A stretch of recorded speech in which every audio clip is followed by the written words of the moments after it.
Now, all of Lee County is under a boil water advisory because of a water main break in Sanford. It caused people to be without water for hours. This issue even closed down an entire school district, and several businesses have been advised to close for the duration of the advisory.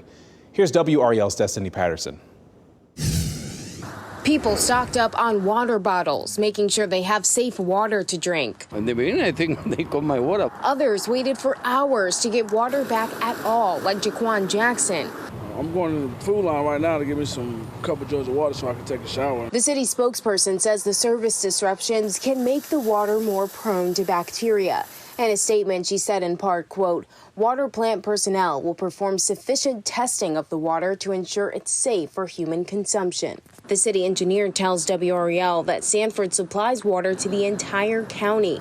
He said he expects the boil advisory to be lifted tomorrow if the samples come back good. The pressure of the water went down at home. Sandra Thomas, like many, had the day off due to the water issues. And my job called me, they're not going to be open. But of course, some still reported for duty. Police, fire, and EMS are all able to fully respond to emergencies as needed, so it won't impact our ability to help the public in any way.